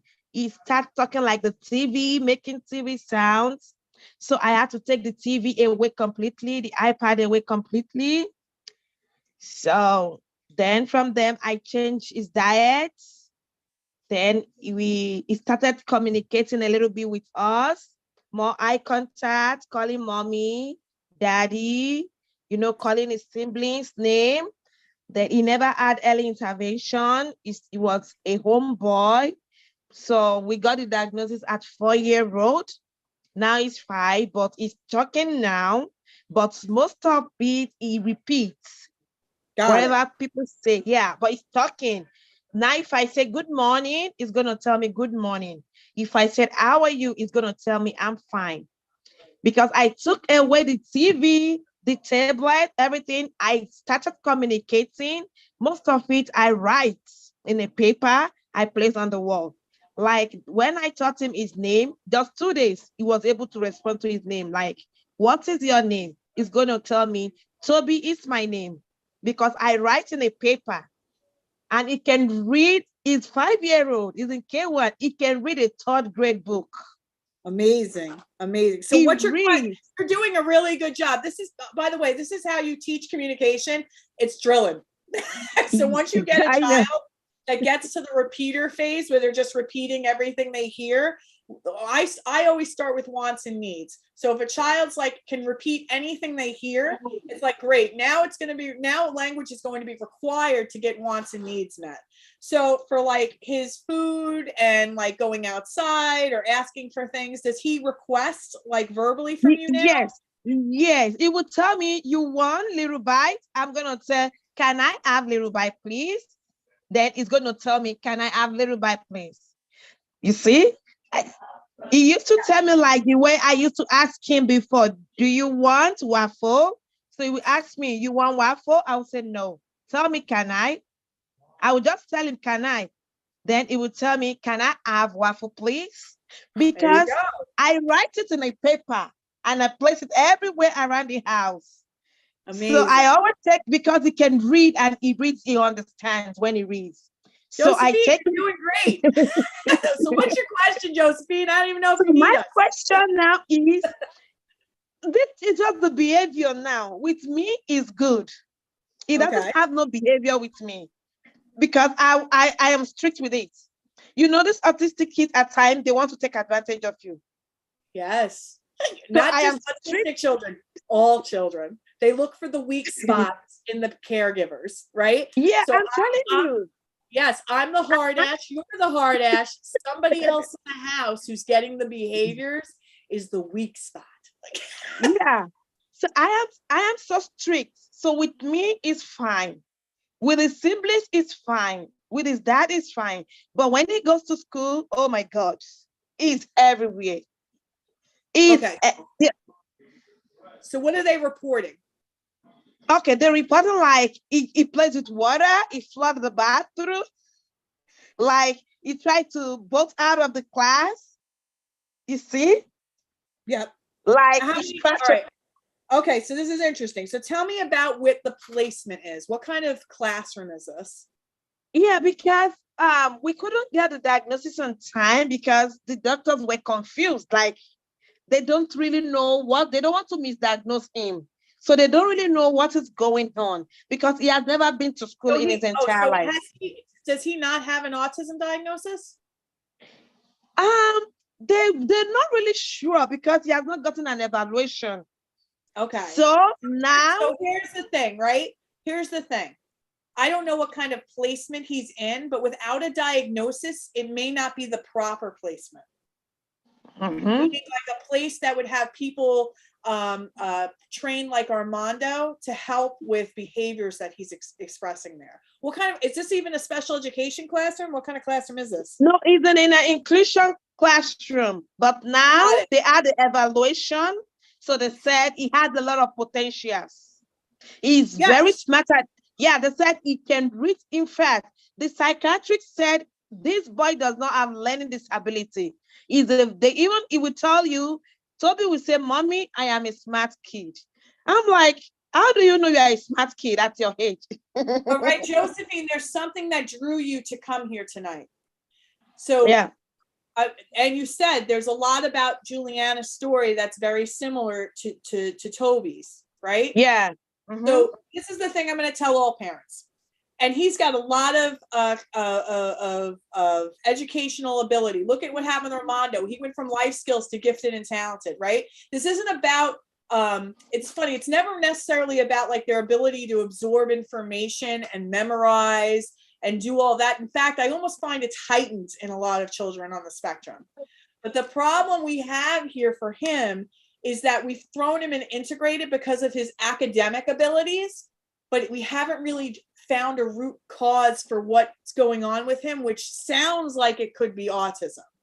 So he's missing out on the therapies that he'd be entitled to with a diagnosis. Yeah, you're going to come in. This is what's going to happen, guys. If you're in a situation like Joseph, you're going to come in contact with the doctors who are going to see that he can read and see all these skills. A doctor, a pediatrician isn't necessarily your go-to person for something like this. He has to be formally evaluated by a psychologist, a neurologist, a behaviorist. He has been evaluated. Brilliant. Listen, if we really looked at Silicon Valley, there are a ton. I am sure a ton of engineers on the spectrum that work in California. Okay. Yeah. But in the meantime, he's still a little boy. He still needs to learn how to behave outside of his mother and his family's care. Yeah. And he's in a placement that maybe he's not 100% ready for. I'm not saying that that isn't where he should be eventually, but we have to get the behaviors in check in all places, not just in your home. And if he's not even getting the benefit of behavioral therapy, I mean, you're really missing out. This is just really just a missing piece for this. Yeah, so now it's going to be moved into the special education of 5 people in a classroom. Yeah, of a smaller classroom. So because they want to do everything fast, because now the evaluation, they add the evaluation, they now see that he has to be moved to the smaller classroom of 5 group of people with a speech therapy and, you know, like a lot of support with just the behavioral, whatever. His potty training is excellent. He did that by himself. I bought him the book. He read the book. Right? This isn't about academics, right? And this is what happens with our brain. We're fighting this. Like, God, she so doesn't belong here. But in the same instance, we haven't really gotten to the bottom of what's going on with him. So let me just tell something. Don't look at autism as anything less. I don't even look at it like that anymore. I'm starting to think of it now almost like an X-Men brain morph. Like, what if this is just an evolution of the brain? And that the world has to catch up to learn how to teach these minds. But what's happening here is that if he's gone undiagnosed, you're missing this important piece that could get him right back to integrated fast. What I would do, my advice to you, Josephine, is I understand the placements and things like that. He wasn't in the proper placement because he had behaviors, even though he was academically sound to be there. He was disrupting the class. So my advice to you is I would be seeking out a diagnosis or figuring out what it is if it's not autism so that he can get the proper behavioral support so we can get him back in the academic placement that makes the most sense for him. Okay. I always tell parents, go ahead. Now I'm happy that they're going to move him to the smaller classroom where he can be able to learn with a lot of support like the speech therapy, you know, because of the echolalia. So yeah, it's gonna have a speech therapy. Then for the behavior, then it's gonna have a speech therapy because he had a full evaluation. Now is like that's the thing when an evaluation comes from school, we have to be really clear and clean on like what was the agenda for this. Was this just for placement, or were they going to be able to do diagnostic evaluation? Because that's really what we need here. So what I'd be doing is I'd kind of be working in parallel with the school, contacting a developmental pediatrician or neurologist or psychologist that's licensed to diagnose. And the reason I say this is, right, we're going to work, this is why I planned for Josephine. Josephine's going to have the school do what they're going to do. They're going to put him in a class that can support his needs right now. My goal for Josephine is to get him behavioral support at home after school. And we're going to mix the two together going to have a home team that's now going to communicate with that special needs classroom, so we can start to see progress much better, so that when we reintroduce integrated, he'll have the supports in place, and hopefully the behavior will be in check by then, because he'll have a lot of behavioral therapy exposure. Yeah, the doctor got the diagnosis now, so they've confirmed the diagnosis. Oh, they did? Okay, all right. Yeah. Sound like you didn't have a diagnosis. So, okay. Yeah. All right, so, great. Yeah. So yes. So the question is, did you have a question? Or you were just kind of telling me what was going on? Yeah, they diagnosed him on the mild. So yeah, on the mild autism. So okay. It's just that I want to ask a question, how I can improve more of the behavior. Yeah, that's my question. This is the pickle here. It's not about you improving it, because or the home life improving it, because you guys already see the good behavior. What I would do, if I want to encourage it, right, to be better at school, I might put a token chart together where, like, listen, if I don't get any bad reports for 1 day, 2 days, 3 days, you get to go to the park. See what I'm saying? We're going to try and put some type of reward system in place. Like, listen, Toby, you're a good boy at home. I expect you to be a good boy at school. And if you're a good boy at school, I'm going to get you a cookie when you get out of school. You see what I'm saying? We're teaching him that there's a reward waiting on the other side for good behavior at home. I teach him. See, when he's going to school in the morning, I'm going to be like, where are you going to? He's going to tell me school. I'm going to be like, be a good, he's going to tell me a good boy. I'm going to tell him like, don't climb on the, he will say, climb on the table. If I tell him, don't sit on the, he's going to tell me, sit on the rug. I will tell him, listen to, he will tell me my teacher. Yes, but when he get out, different, right? Josephine, this is different, because now it's not, listen, don't just do what I say. If you actually do what I say, like, don't just tell me, just don't give me lip service, right? If you actually do this, and the school and your teacher tells me you're a good boy, I've got this fabulous thing waiting for you at home. Do you see the difference? I'm just telling you to be a good boy. Yes, Mom, I'll be a good boy. All right, when you get to school, all hell breaks loose. What happened? I was a good boy. Oh, no, you weren't. All right, right? Now you're going to say, listen, he knows what the expectation of what a good boy does, but there's no reward in place to follow it. What I want to do is incentivize him with something special to behave well at school. And what I would do is I would even you could even do something where you bring it to school and you give it to the teacher and say, listen, every time he sits and he's good, give him his token on his chart. And if he comes home with 5 stars, or he comes home with 5 stickers on his token chart, we still do token charts. We're doing token charts right now for her, because she keeps forgetting shit in her at home. So every time she remembers to get her agenda signed and her reading log signed and pack her bag, and she doesn't forget anything, she gets a token. After 5 tokens, she gets to pick dinner on Friday night. See how easy this is? I want to make it worth the while for him to want to be a good boy at school, not just because you tell him. Okay. Yeah, thank you. I appreciate it. And obviously we want to, now that you've got a diagnosis, I would seriously look into getting ABA therapy at home. With Juliana, she went to school 5 full days. She got home, ate a snack. Then it was 4 to 8 of ABA 5 days a week. And then sometimes we'd have it on Saturdays too. I want to run that clock out. And that's what, these are just kind of just keep pushing it forward, okay? Is it advisable for ABA to put kids on screen? Because there was most of the ABA I see, because he has an ABA, there was an ABA that came to the house during the summertime. Most of the time he placed my son on screen. On an iPad? Yes. When he was even placing my son on screen, my son was not communicating. My son cannot say, right? So just like anything, just like you could have a good dentist and a bad dentist, a good doctor and a shitty doctor, you could have people who do ABA really well, which is what we advocate for in my program. Is and there's there's a lot of bad shit out there about ABA. The only ABA that I support is good, loving, pairing relationship between therapist and child. Now, of course, just like anything out there, you're going to have people that do it shitty. That doesn't mean that because she had him on the screen, that if Armando came in there, he'd have him on the screen. I actually feel it'd be quite different. It'd be more engaged. It'd be more interactive. If she was using the iPad as a reward, like, okay, if you have this conversation with me, I'm going to give you 5 minutes of iPad time. You do this table time with me, I'm going to give you 5 minutes of iPad. That's fine.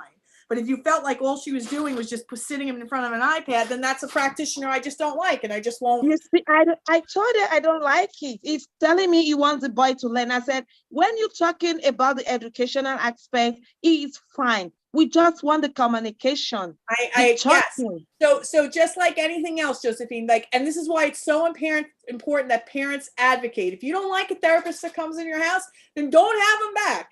Find somebody that is in alignment with what you're trying to do, and even explains to you why they're doing it. I'm doing this because if it was me, I'd be like, Josephine, I'm giving him iPad time because he did a 5-minute conversation back and forth with me. And you would probably be fine with that. But if they're not even communicating that with you, if they're not even using it in that way, then yeah, I probably wouldn't have them back in my house. I can't tell you how many agencies I've been through. I can't tell you how many RBTs I've kicked out of my house. Not kicked them out, but like, I think this isn't a good fit. You know what I mean? And that's fine. But I've also had an RBT here that's been with us for over a year. She's adult, and our main RBT's been with Juliana since she's 3 years old. So there are good people out there. And she had no experience. Juliana was her first. She's just about to become a BCBA. I got lucky. I got the lotto. But I take very good care of my people. When you find one that you love, you take care of them. Okay? Okay. Okay, thank you. Yeah, thank you. I'll talk to you soon. All right, thank you. Bye. Bye-bye. All right, Elmira. That was a good one. Elmira, you're up. If anyone has any questions, you can post them in the Q&A or the chat. Armando's been a champ. Armando, Elmira, just unmute and chat. Talk to us. There you go. Hi, can you hear me? Yes, I can. How are you? Hi, good. So my daughter right now is 4. She turned 4 in August, and we've made a lot of progress with the MAPS doctor, with helping her with her diet. So she's gluten-free, dairy-free, corn-free. She carries a lot of yeast in her stomach, which is add to the inflammation in the brain. Thankfully, we've been able to help her through natural pathways of detoxing. She carries the anti-HFR gene, and so she takes Epsom salt baths every single night. And the reason why I'm telling you this is that this is all part of what's caused the autism diagnosis, the inflammation. Now, the reason why I had joined is that we finally have her talking. She's using words. She says, I want. When I look at her, she gives me eye contact. A lot of the diet that we've put in place has definitely helped. However, she's still not using sentences, and we have a lot of scripting and echolalia. Okay. So is she using functional language to express wants and needs? Yes, yes. And unprompted, or you have to prompt her? Prompted. Sometimes unprompted when it's something that she really wants. Got but sometimes, yeah, but a lot of I want is used, or can I, or she says just like, I want, like cookie. She just says, I want, and kind of like points to the cookie instead of saying, I want cookie. Yeah. Yeah. Okay. All right, great. I'll let Armando answer this one because I'm hogging you all, but go ahead, Armando. Let's shape some language here. You're on mute, honey. Okay, I can't hear you. There you are. Okay, I can hear you now. Can you hear me? Okay, good. So this is for you, but also for Sana, because I was trying to answer her question as well about language development.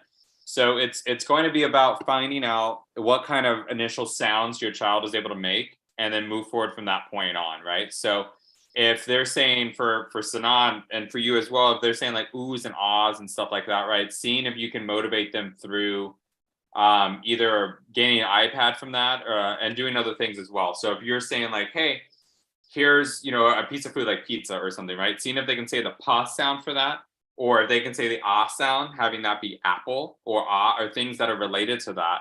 And if they're doing these things appropriately for you, then moving into it being more about praising them at that point. So if they've said ah appropriately for you, like you wanted them to, they say, good job, I love that you said ah, that's so good. And having them understand what is going to be positive. And that's something that I try and talk to the parents about as well, where there's a difference between a neutral tone, which is how I'm talking to you guys. And when I'm working with the kids, you're doing so well, that's so great. It's very positive and uplifting. So even if they don't understand the words exactly that you're saying, right, they understand the excitement that you're having, and it makes them want to do more for you in that aspect. So I hope that helps. Does that make sense? Yeah, yeah. Yes, She has a she lot has of words. actual language. Yeah, she has actual words, Armando, but she's instead Oh. of saying I want cookies, she's just saying I want. Oh, And okay. She'll say So, wait, cookie. yeah, She'll okay. say cookie. She'll say I want cookie, but it's I want is what she uses for Perfect. everything. Yeah, no, that makes sense. Does she Yeah, say she's cookie? she's just not using sentences and she's not conversational. And Yeah, and so that's she has a totally lot okay. of words, Armando. She has too many words, to be honest with you. So she gets confused sometimes, but it's putting them in sentences. Well, let's work on that aspect then. So that's a little bit different for you then in that case, because if they have the words, then they're able to do it.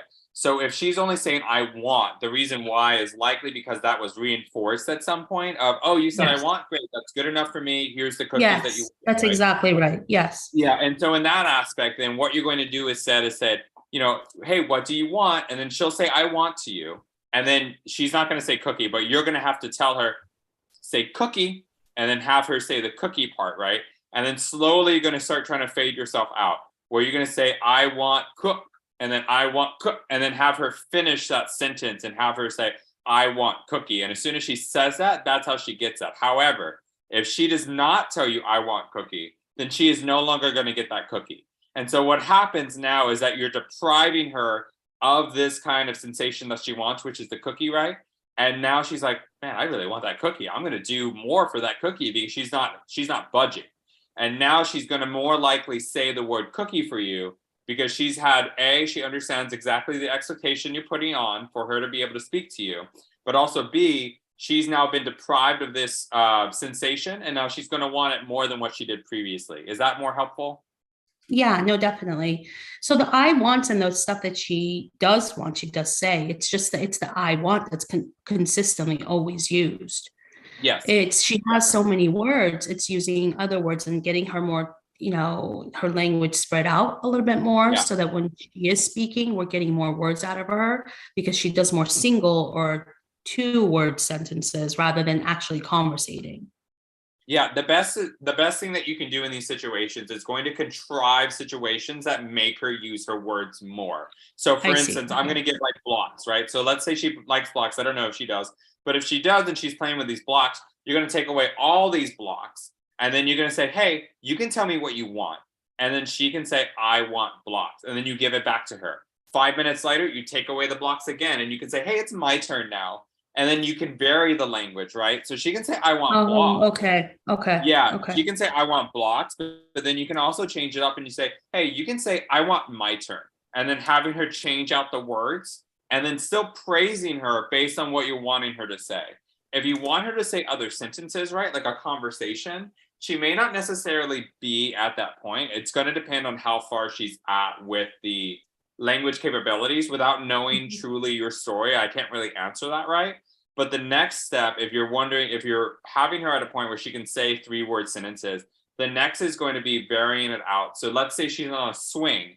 So instead of it saying, I want swing or I want push, now you're going to tell her, hey, you can say push me. You can say play with me. You can say walk with me. All of these different options. You're going to have to prompt her through it initially, right?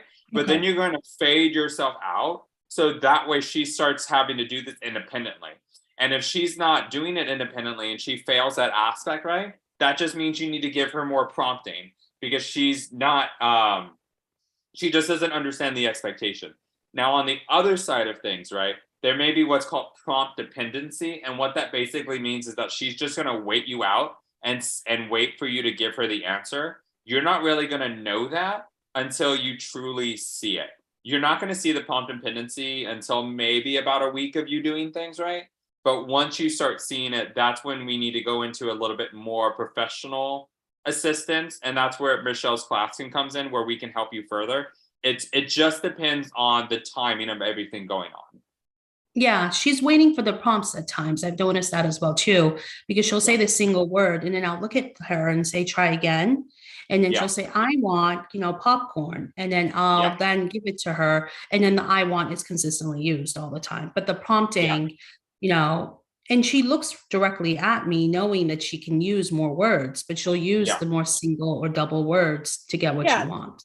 I think it's like easy out. So like I'm gonna use the minimal amount of energy to get the desired outcome, right? And that's just all. So another thing I did with Juliana when I was when I wanted to pull this out, so like I'd give her more ways to say it. So can I have popcorn, please? Because that's a bigger sentence, right? Yes. Can I, I'd start saying it in different ways. So that way she can't just use the easy out of the 3-word sentence. So I want popcorn. I want candy. Can I have this, please?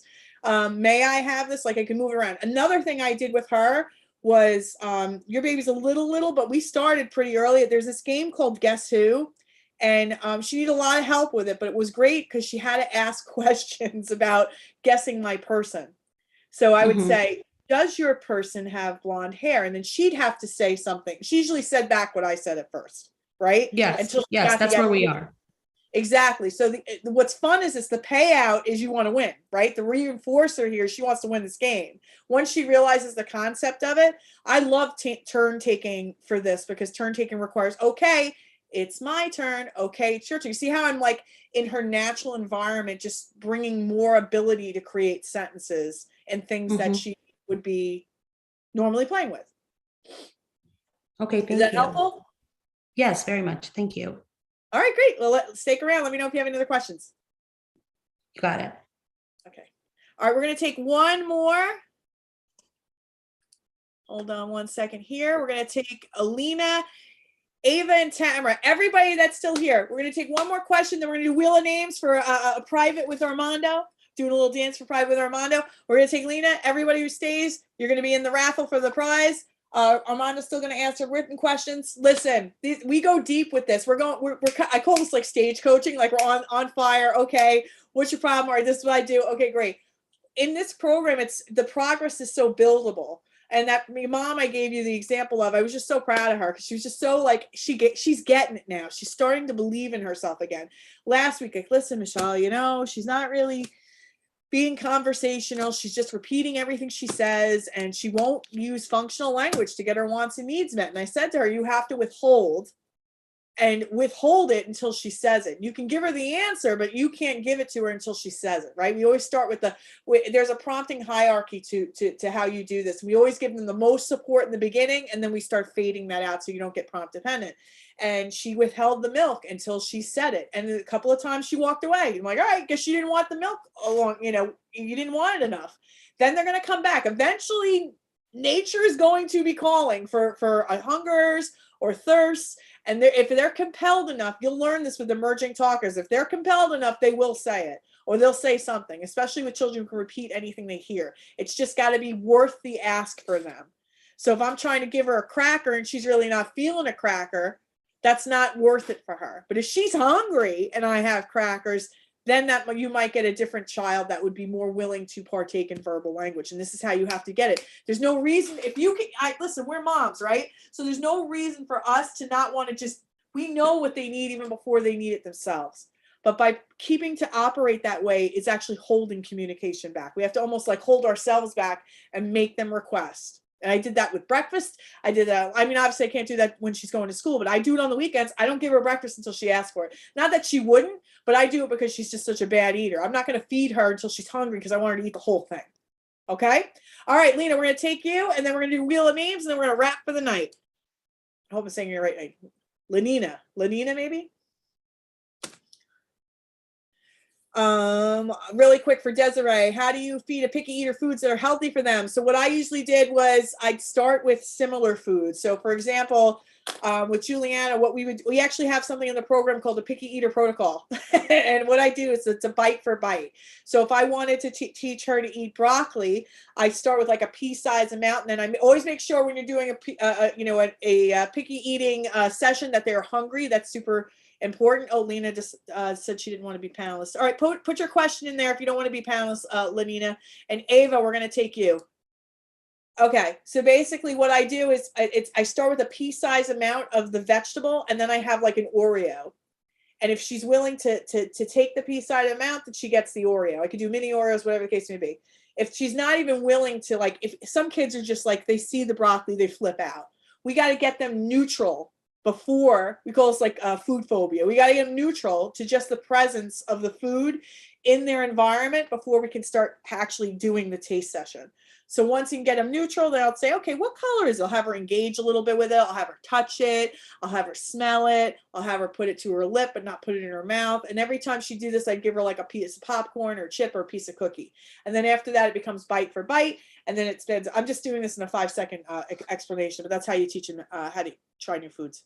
Hi, Ava, how you doing? You got to unmute yourself. Yeah, hi, Michelle. I'm doing well, thank you. What can I help you today? Yeah, I'm good. As I mentioned before, my son is 8 years old and he was diagnosed at the age of 3. We were in India at that time.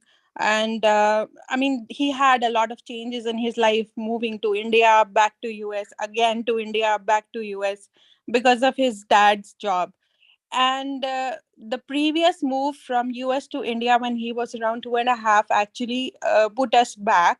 He was doing well with his milestones, and suddenly he was like mama's boy. He wanted me all the time. He was crying all the time, and then there was no food eating. He was 3 years old. He stopped eating solids completely. And then there came the phase where he was diagnosed, and then, as you mentioned before, there was grief, and then acceptance took a lot of time. So now we are at the stage wherein we are half body trained with my son. He goes to pee, but he doesn't do potty. He will hold potty for like 4 days. He won't go to potty. That's one problem. And then second problem is the communication. I mean, sometimes he starts saying mama, dada, and sometimes it takes months when he starts saying mama, dada, and then sometimes he'll say two, two, three, and then he will stop saying everything. He would be completely non-verbal, and then we are again like many steps back. We take step forward, and then we are many steps back. Sometimes we feel that he knows the alphabets because he can match them perfectly. But sometimes we feel if we ask him, okay, give me A or give me B, he's like, zero. What are you talking about? Sometimes if I ask him body parts, he would be champ and pro. And the next day he would be like, oh, I am blank. I don't know what you're talking about. Okay. Are you guys back in the US now? Yes, we are back, and it's been 1.5 years. We recently started ABA here. We are in Texas. Texas. Oh, Texas. So funny. Okay. And what's your son's name? Advik. Advik. And how old is he now? He's 8 years and 2 months. All right, so I'm going to handle both. You've got a potty situation and communication. So we're going to handle the potty first. So peeing in the bathroom, in the toilet, no problem. Yeah, no problem. Is he standing to pee? No, he's sitting. Are you sitting to pee? Okay. If you ask him to sit to poop, will he sit or he kind of like pops back up? There are days. One day he would be like, I ask him, okay, Advik, pee time. He'll just take out his pant and then go to the potty and then sit and then pee and come back. He will flush. He will wash his hands. He will clean his hands. So he really just gets there, he pees, and he pops back up. Now, yeah. When he poops like every 4 days, is it like hard for him to pass or he passes it? No issue. It's very hard. And sometimes it's with the help of suppositories. He won't even pass for like 7 days, 10 days if we don't do that. Okay. Is he on any special diet or he's kind of, because he's on, is he still on baby food or puree? No, he can eat solids. Oh, he's eating solids now. Okay. But there is no special diet, correct? Lactose free. We are switching towards gluten free, which I'm actually trying. Okay. So like, this is the thing, right? It's normal for them to withhold, especially when they're kind of potty training. And you got to understand when you're pooping, it's a very different sensory experience than peeing. So it's not like uncommon to see a child get pee on lock, but not get poop. So the first thing I would do is I'd be kind of manipulating the diet a little bit so that he can't like take so much, it's a little harder for him to hold it. So a lot of what's going on here is he's holding it. I would not do suppositories because sometimes that makes the poop come out like super violently. And that if there's already a sensory thing about the poop coming out, now it's like traumatic. So if you were working with me, right, if you were in the program, what I would be saying to you, first thing is I want to take data on when he's going poop, because usually it's like a specific time or a window. So like it's usually not at school, maybe before school, after school, whatever the case may be. That's the first thing I'd want to know. Second is I'd want to start manipulating his diet a little bit. So naturally, like with things that I know that kind of keep the colon moving. See what I'm saying? Yeah. No Miralax, no suppositories. Because this isn't like painful. I'm flipping out. I'm in so much agony constipation. This is him deliberately holding. So we just want to kind of make it, a little harder for him to hold it. The next thing I want to do here is I want you to think about, and this is the part of like the only fail of a parent is quitting, is because we have to tweak and test with her son.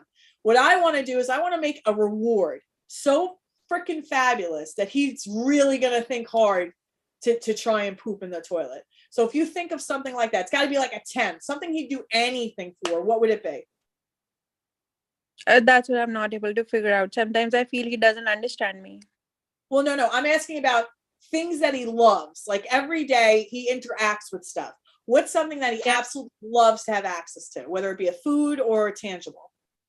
Beads, playing with beads. Beads. All right. So like pearls, like those kind of beads? Yes. Okay, beads. All right, great. So he has a bunch of these, I guess? Yes. Does he like Orbeez too, or no Orbeez, just beads? Just beads. Okay, got it. So basically anything that has strings to it. Anything that has twists to it? Strings. Okay, got it. So let me ask you a question. What if we got him a box of brand new beads that had all different shapes, sizes, colors, everything? What do you think he'd do if you showed him that box? Oh, he'll be very happy and crazy. Excited, right? He'd go crazy. He'd be really excited. On a scale from 1 to 10, what would it do? He'll just jump out and he'll start laughing. I know. All right, so let's assume it's a 10. Like this is the thing, and this is where the tweak and the test come. We're gonna assume that the beads are a 10, because right now we're doing quick coaching here. Based on what she's saying, he would do anything to have access to this bead. So this is what we would do. When he goes to bed, I'd go around the house, like collect every fucking bead there was. Then I'd hide it. I'm gonna tell him the next day, I'm gonna go out, I'm gonna buy a bunch of beads while he's at school. When he comes home, I say, guess what? I got you this big box of beads. Anytime you go pee-pee or poo-poo on the potty, I want to stack wins in his favor. I want to associate the bathroom with good stuff. And I would even differentiate the reward. Like maybe I'd give him the beads he already owns, access to those when he goes pee, and then give him access to the brand new shiny beads that he's never touched before if he goes poop. And you could do this with anything, but the idea is it's got to be a freaking 10, especially for poop. Pee could be something simple too. It doesn't have to be beads. Pee could be like, okay, if you go pee, I'm going to give you a little candy. If you go pee, I'm going to give you a cookie, right? But the idea with rewards, the way you build desire to 10 plus to make a child want to do something like go on the potty is withhold it. So if he plays with beads every day and she's going to try and use beads as a reinforcer, you're like, you know what? I'll just play with these beads. I don't want to take a shit on the toilet because I know that I got my beads in here. The idea here is to create the desire by withholding it and allowing him to have it as a reward for using the potty. What do you think about that? I can try that because we are already using the beads for trying to use a communication board for him. Yes, and this is the thing. You're trying to do two very big skills at the same time. Not that I'm against it, but he's already halfway there with potty training, and he's probably got some communication skills. That's fine. I want to land one of these so I can focus 100% on the other. When I have parents, and you can do this, you can dabble in some communication while you're doing potty. Juliana, this was a sign for potty. She was not vocal yet, but I wasn't putting pressure to take it to the next level from signs to sounds while I was potty training. It's too hard. I need to focus and lock this. And then I can go back. What ends up happening is I'll have a list of things that I want Juliana to master, and the priority positions change as depending on where we're at. And that's what you want to do. So you're going to look at communication, potty, fully potty trained. Which one means the most to me right now? And then that's the one that you're going to put your focus on. And that means you're going to have to find a different reward for using the communication device. Okay. Okay. Yeah. Was that helpful?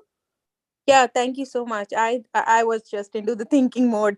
I'm sorry. I got your wheels turning, and that's the thing is, that's what we do, and that's how we support you. You let me know if you have any questions. Book a call, talk to us, see if we can help you even further. We'll help you with the pie train. We'll get that under control, and then we'll get your boy communicating. I already booked the call with you. Oh, there you go. All right, great. Like, I look forward to talking to you. Yeah, sure. Thank you so much. All right, bye-bye.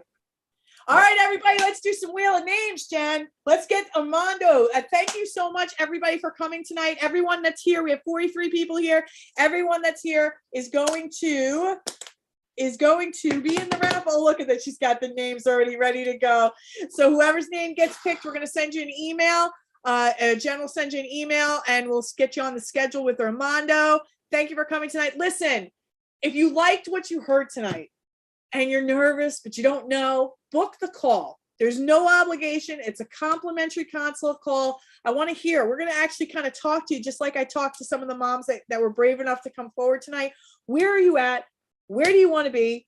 You know what? Do it again, because Jessica's already, Jessica, I will give this to you, but Jessica's in the program. Do it again. I want to give it to a mom that isn't in the program. We're going to give it to you, though, Jessica. Now Armando's doing too. All right, come on. Let's go. Let's go. If you're on the fence and you're struggling, you're like, wow, this really resonates with me, but I just don't know. Just book the call. Let's talk. Let's see if this would be a good fit for you.